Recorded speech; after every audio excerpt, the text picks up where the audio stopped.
Welcome back to our channel. तो आज हम पढ़ेंगे सेल के बारे में। सेल का कॉन्सेप्ट हम समझेंगे, सेल का डिस्कवरी हम समझेंगे, सेल क्या होता है समझेंगे, सेल के बिना हम रह पाएंगे या नहीं, या फिर लिविंग कहलाएगा या नहीं, इसको हम समझेंगे।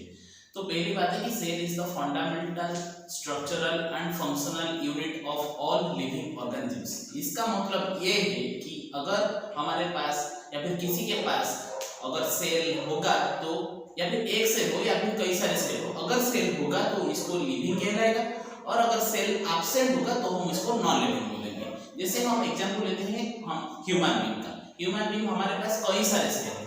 सपोज बैक्टीरिया का हम एग्जांपल लेते हैं। बैक्टीरिया के पास bacteria 5 kingdom system of classification में मोनेरा के अंदर आता है। तो मोनेरा के तो बैक्टीरिया होता है यूनिसेलुलर ऑर्गेनिज्म।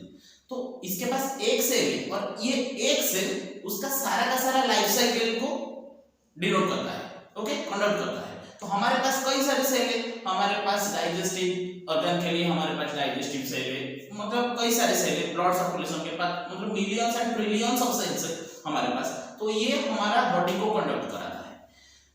ठीक वैसे ही वायरस को हम बोलते हैं it's neither living nor non living, मतलब इस लगभग नॉन लिविंग ही होता है वायरस, क्योंकि virus is a non cellular organism. Virus के पास एक भी सेल नहीं है, इसीलिए हम इसको ऑर्गेनोप्लाज्मिक बोलते हैं। जैसे लाइकेन के बारे में भी होता है, प्रायन, वायरोइड, ये सब नॉन लिविंग होते हैं क्योंकि उनके पास सेल है। तो ये सेल से बनकर हमारा टिश्यू बना हुआ होता है, टिश्यू से ऑर्गन, ऑर्गन से ऑर्गन सिस्टम, ऑर्गन सिस्टम से ऑर्गेनिज्म, ये सब बना हुआ होता है। तो सेल का डिस्कवर कौन किया था? तो रॉबर्ट हुक नामक एक साइंटिस्ट ने 1665 में एक डेड सेल यानी कि कॉर्प्स सेल का डिस्कवर किया था। That was not living cell, ठीक है। उसके बाद 1831 में हमारा रॉबर्ट ब्राउन नामक एक साइंटिस्ट ने उन्होंने न्यूक्लियस दिया था, न्यूक्लियस का डिस्कवर किया था। तो न्यूक्लियस को हम क्या बोलते हैं? It's a brain of cell. उसके बाद एंटन von लीवेनहॉक साहब ने लिविंग सेल पहली बार देखे थे, डिस्कवर किए थे, ठीक है।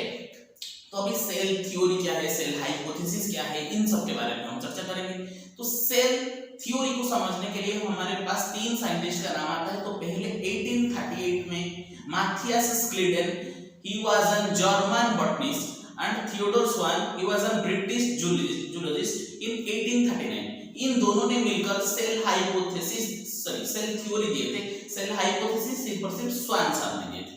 तो दो जर्मन बॉटनिस्ट है माथियास स्क्लीडेन, वो प्लांट के बारे में जाहिर सी बात है ये बात करेंगे, और थियोडोर स्वान ने एनिमल के बारे में बात करेंगे। तो प्लांट के बारे में क्या बात कर रहे थे माथियास स्क्लीडेन कि plants are composed of cells and the product of cells, and Theodor Schwann ने बोला कि वो ने एनिमल के बारे में बोला था कि animals are composed of cells and product of cells, and the plasma membrane are the delimiting boundary, मतलब ऑफ एनिमल्स, मतलब एनिमल सेल के पास ना तो सेल वाल एब्सेंट है एनिमल के पास ना, तो सेल वाल एब्सेंट, तो इसलिए plasma membrane is the delimiting boundary of animal cell.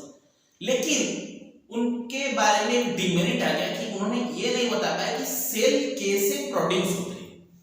तो 1855 में एक और साइंटिस्ट आए थे, रुडोल्फ विर्गो, उन्होंने बोले थे कि ओमनिस सेल्यूला ई सेल्यूला। इसका मतलब ये है कि cells are composed of pre existing cells, cells अपने पूर्व सेल से बना हुआ होता है।